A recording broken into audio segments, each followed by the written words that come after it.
अगर ये चीजें लागू हो जाती हैं तो भारतीय राजनीति का एक नए तरह का इतिहास लिखा जाएगा और एक नए तरह का परिवर्तन होगा। आप सोचिए कि इस सरकार ने 2 अक्टूबर का दिन केवल स्वच्छता से जोड़ कर रख दिया था। गांधी जयंती मतलब स्वच्छता का अभियान, सशक्तिकरण का अभियान शुरू करने का श्रेय नीतीश कुमार को जाता है। ये 2 अक्टूबर इस बात के लिए याद किया जाएगा। कितना ब्रिज बना है और कितना लोगों के हर घर तक नल का जल पहुंच गया।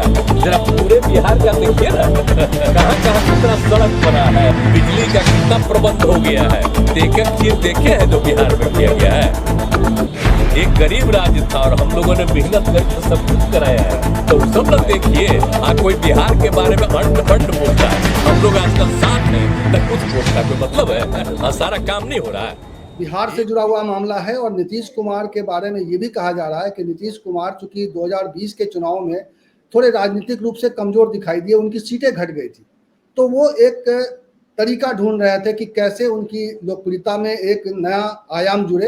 एक वो भी मसला था और इसको इस रूप में भी देखा जा रहा है कि उन्होंने जातीय जनगणना का एक सवाल उठाया, जो उनको पहले तो उन्होंने मोस्ट बैकवर्ड क्लास करके एक अलग क्लास बनाया, उनको ज़्यादा सहूलियतें दी, उन्होंने उनको एक प्रोटेक्ट किया, तो उसका एक असर बिहार में दिखाई देता है। वो प्रयोग जो उन्होंने किए हैं उसके बारे में दीपक जी ज़्यादा बताएंगे कि उन्होंने जो प्रयोग किए उसकी वजह से एक समाज में बदलाव दिखाई दिया। और मैं दीपक जी आपसे ये जानना चाहता हूँ कि क्या इसके पीछे ये भी एक जो कारण विश्लेषक कह रहे हैं कि नीतीश कुमार चूंकि कमजोर पड़ रहे थे तो उन्होंने एक ऐसा मुद्दा उठाया है जो उनको राष्ट्रीय स्तर पर एक बड़ी पहचान दे रहा है आज की तारीख में, और मोदी के खिलाफ एक बड़ा ट्रम्प कार्ड माना जा रहा है। आप बहुत सही बताया, आपने बहुत सही बताया है कि नीतीश कुमार जो चुनाव हुए थे 2020 में, विधानसभा का जो चुनाव हुआ उसके बाद कमज़ोर हो गए और उन पर आप उन्हें इधर बीच में आपने देखा भी कि नीतीश कुमार पर बहुत लोग हावी होने लगे, चाहे उनके पास के लोग उपेंद्र कुशवाहा हो, फलाना हो, सब छोड़ कर जाने लगे थे। नीतीश कमज़ोर हो गए थे, मगर नीतीश 18 साल राज करने के बाद दिमागी तौर से बहुत ही पॉलिटिकल है और बहुत ही आगे पीछे देख कर काम करते थे। इधर जब महागठबंधन की बैठकें हुई और बैठकों का श्रेय अगर जाए तो नीतीश कुमार को, तो उन्होंने इस विपक्ष को एक साथ किया। और बाद में जब बॉम्बे में मामला हुआ, बहुत सारी खबरें हैं कि नीतीश जी को संयोजक नहीं बनाया। आज जब जातीय गणना करके जो सर्वे हुआ, इससे definitely Nitish Kumar national platform पर अपनी ताकत दिखा दिए कि हमारे पास ये ताकत है। और अब प्रधानमंत्री का पद हो या संयोजक का पद हो, ये लेकर, और मैं आपको एक और स्टोरी बता दूं, हालांकि अभी संपूर्ण नहीं, यहीं से 24 का बिगुल बजाएंगे और एक बहुत बड़ा रैली इंडिया का होने जा रहा है पटना में। और ये जो मुद्दा बन जाएगा कि सबका अधिकार और क्या, वो नारा बनेगा। और वहीं से फिर नीतीश कुमार और लालू प्रसाद यादव, डेफिनेटली लालू प्रसाद यादव, बार बार तेजस्वी यादव कह रहे हैं कि लालू जी और नीतीश जी ने मिलकर किया, तो कहीं ना कहीं से लालू जी हल्का नीतीश से कमजोर हुए हैं। और नीतीश कुमार आज की तारीख में नेशनल फ्रंट पर, नेशनल सीन पर बड़े नेता के रूप में फिर स्थापित होंगे। अब दूसरी बात बताऊं, ठीक है, इस जनगणना के बाद हो सकता है कि जनता दल यूनाइटेड के कुछ राजपूत हो या ब्राह्मण हो वो छोड़ दें, ये भी हो सकता है। ये आरजेडी में भी कुछ ऐसी बातें हो सकती हैं, इसमें दो मसला नहीं है। मगर आपको याद होगा कि बीजेपी अभी जो यू टर्न ले ली एकाएक और उन्होंने स्वागत कर दिया इसका, इसके पीछे उन्होंने देखा कि जब मंडल कमीशन की सिफारिश लागू हुई थी, उस समय कांग्रेस के 4-5 के तिवारी, कल्पनाथ राय, बिस्मिल टाइप के लोगों ने ऐसा धुआं फैलाया था पूरे बिहार में और पूरे देश में। उसका असर क्या हुआ कि बैकवर्ड पूरा गोलबंद हो गया। और ये बीजेपी जान रही है कि अगर इस तरह का विरोध होगा तो बैकवर्ड पूरा एक साथ हो जाएगा और 15% उनके साथ रह जाएगा। इसीलिए नीतीश कुमार ने, बहुत ही लोग कहते हैं कि नीतीश कुमार क्या करेंगे, उनके अगल बगल के लोग को भी नहीं पता होता, ये बात सही है। और हम लोग किसी पत्रकार को नहीं पता था कि कल ये सर्वे इम्प्लीमेंट हो जाएगा। एक बिहार की राजनीति में वैसे लालू जो है सबसे बड़े नाम के तौर पे जाने जाते हैं और पूरे देश में उनकी एक छवि है, लेकिन लालू यादव के बारे में ये लालू एक बड़ा इंटरेस्टिंग बयान है जो संसद में उन्होंने दिया था कि नीतीश के पेट में दांत है, तो समझ लीजिए वो पेट में जो दांत है नीतीश के, वो दांत जो है 2024 में मोदी को काटने के लिए तैयार है।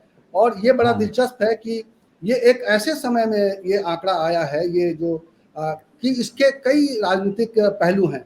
सुनील जी, मैं आपके पास आता हूं और ये जानने की आपसे उत्कंठा है, कोशिश है कि आप इस नतीजे को नीतीश वर्सेस मोदी, क्योंकि मोदी भी पिछड़ों का नेता के रूप में अपने आप को स्थापित करने की कोशिश की और पिछले 9-9.5 साल से भारतीय जनता पार्टी ने पिछड़ों को अपनी ओर मोड़ा भी है। अब सवाल ये उठता है कि नीतीश कुमार तो पहले बिहार में पिछड़ों के नेता बने हुए थे, वो एक ऐसे समुदाय से, समाज से आते थे जिसकी आबादी पता चली है अभी इसी से कि 3% के आसपास है। 2.3% है जी, तो 3% से नीचे वाली जाति के वो नेता थे, लेकिन उन्होंने बिहार में इतने लंबे समय तक राजनीति की और अब वो बिहार में तो पिछड़ों के नेता थे। क्या आपको लगता है कि इस जातीय सर्वेक्षण के बाद नीतीश कुमार मोदी से बड़े पिछड़े वर्ग के नेता के रूप में उभरेंगे या उभरना चाहिए, या उनकी एक छवि ऐसी बन सकती है? आप दावा क्या करते हैं महत्वपूर्ण ये नहीं है, महत्वपूर्ण यह है कि आप करते क्या हैं। भारतीय जनता पार्टी के लिए पिछड़ों को अपने साथ लाना एक बहुत महत्वपूर्ण रहा है।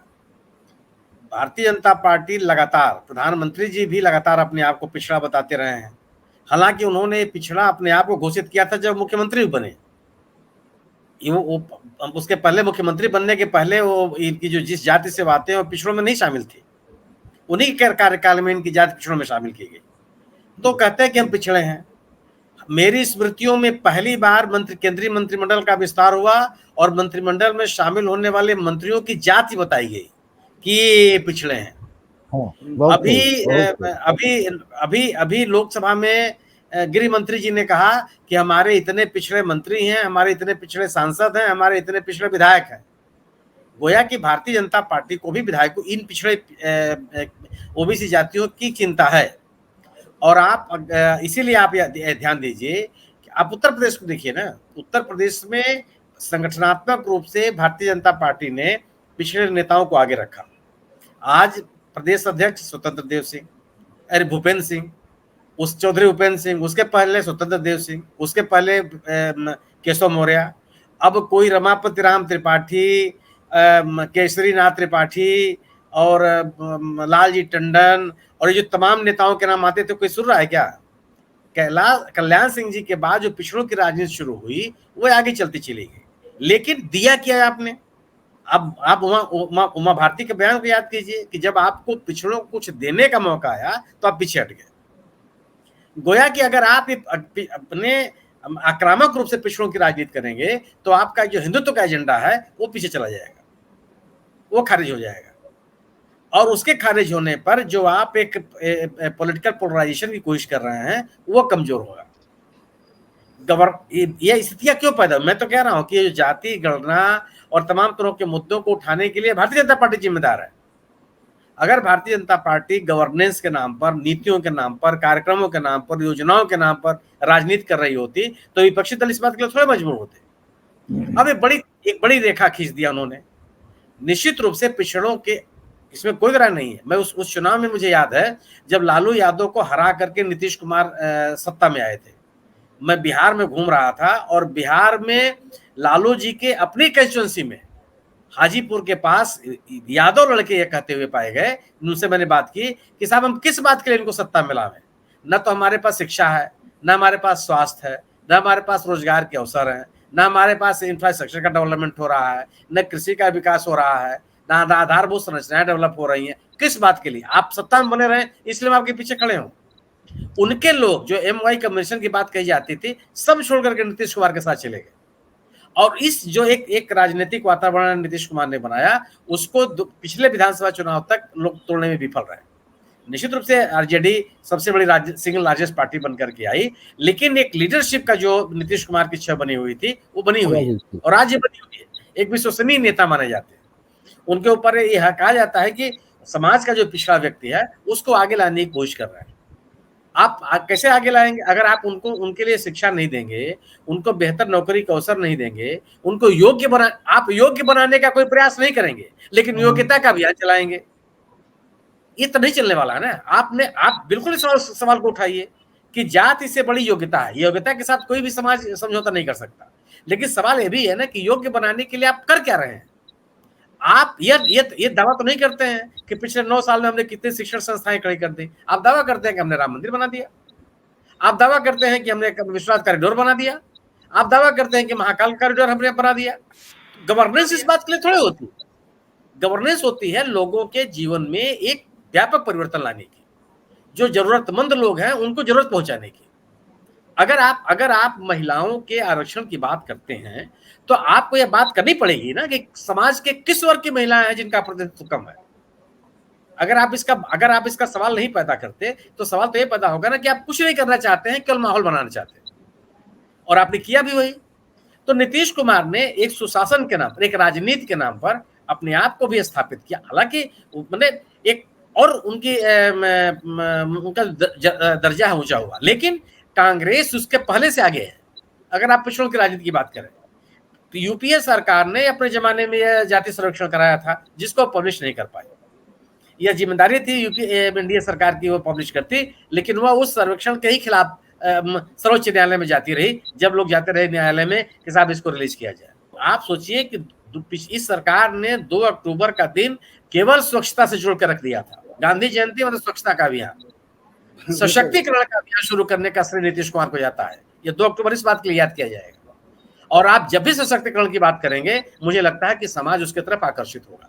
ये इसलिए बड़ा सवाल जी। मुझे याद है कि जब नीतीश कुमार 2000 में ही 7 दिन के लिए मुख्यमंत्री बने थे, उसके बाद उनको पूरी तरह से लंबे समय के लिए मुख्यमंत्री बनने का मौका 2005 में पहली बार मिला, और 2005 के बाद लगातार उन्होंने एक सामाजिक, सरकार में आने के बाद कोई सामाजिक कार्यक्रम करता है, कोई सामाजिक इक्वेशन बनाता है, तो वो नीतीश कुमार ही थे। और इसी की बदौलत वो 3% वाली जाति के नेता नहीं बल्कि पिछड़ों के नेता के तौर पे जाने गए, क्योंकि उन्होंने लगातार उस वर्ग के लिए काम किया, लड़कियों के लिए काम किया, महिलाओं के लिए काम किया, लड़कियों को साइकिल बांटी। बिहार में लड़कियों को साइकिल बांट कर उन्होंने जो एक सामाजिक क्रांति लाई, वो लड़कियां स्कूल जाने लगी।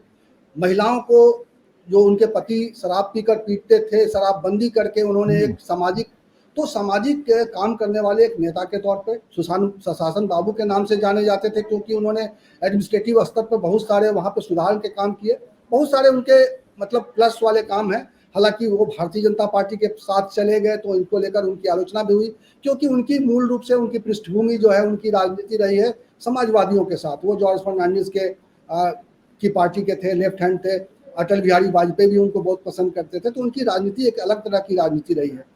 बहरहाल हम इस चर्चा को थोड़ा सा अलग ले जाना चाहते हैं, और हम ये सवाल देवकी नंदन जी आपसे जानना चाहते हैं कि ये जो सर्वे गणना जो हुई है, इसका मूल उद्देश्य ये था, नीतीश कुमार भी, तेजस्वी यादव भी बार बार, और उत्तर प्रदेश में भी अखिलेश यादव यही कहते हैं कि अब या राहुल गांधी बात करते हैं कि भाई ये गणना होनी चाहिए, तो इसलिए क्योंकि उन वर्गों को इसका लाभ मिल सके। आपको लगता है कि ये जो रिजल्ट आया है बिहार में, इसकी वजह से जिस वर्ग के जो नतीजे आए हैं और जो पता चल रहा है कि वो कहाँ खड़े हैं, क्या उनको कुछ मिलने जा रहा है, मिलेगा उनको? देखिए, मैं एक उदाहरण के जरिए सबसे पहले मैं आपको इसको समझाना चाहूंगा।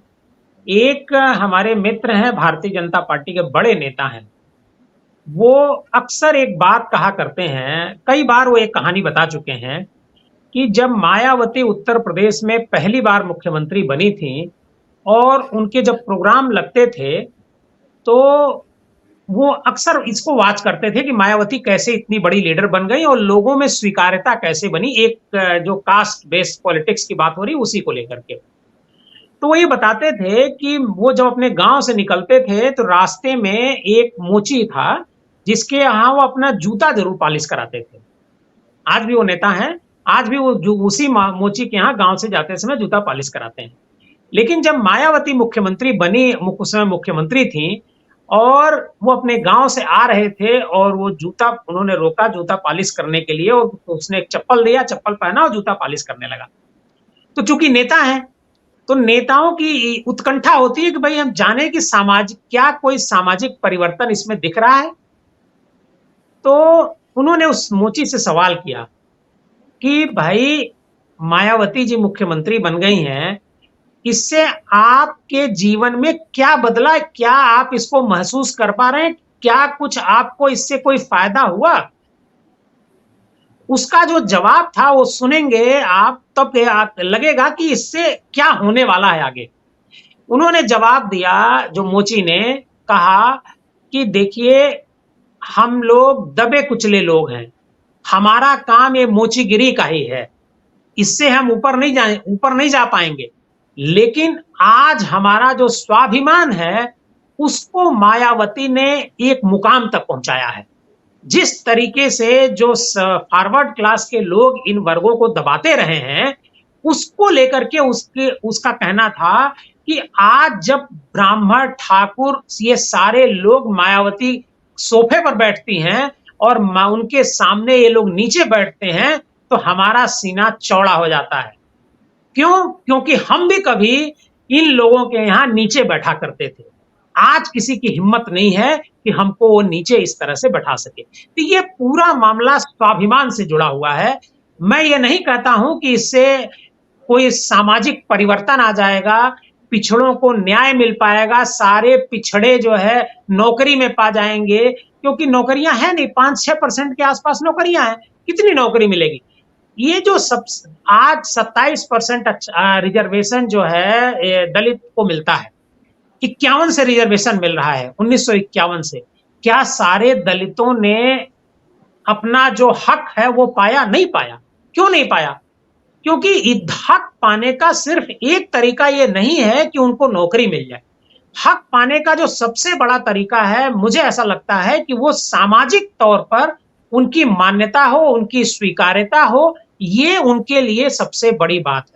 तो ये जो नीतीश कुमार जी ने किया है, सर्वे जो कराया है, जाति गणना जो कराई है, इससे उनके भीतर एक स्वाभिमान जगा है, और यही स्वाभिमान जगा है। वो ये चाहते हैं कि सत्ता में हमारी भागीदारी हो, वो ये चाहते हैं कि हमारा कोई व्यक्ति आईएएस बने, हमारा कोई व्यक्ति नेता बने, हमारा कोई व्यक्ति मतलब जो भी पद है, चाहे सेना हो, चाहे जहां कहीं भी हो, उस जगह पर हम पहुंचे।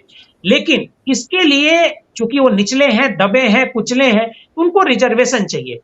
जिस तरीके से दलितों को रिजर्वेशन दिया गया है, उसी तरीके से जब इनको भी रिजर्वेशन मिलेगा और उनकी हिस्सेदारी के मुताबिक मिलेगा जितना उनका हिस्सा है, तो शायद वो उसमें समायोजित हो पाएंगे, उनका एजुकेशन का स्तर भी बढ़ेगा और उनको नौकरियां भी मिलेंगी। हालांकि इसमें बहुत लंबा समय लगेगा, कि हो सकता है पता नहीं जब तक ये सब सामाजिक स्तर पर उनको ये स्थिति मिली, हम लोग रहेंगे कि नहीं रहेंगे।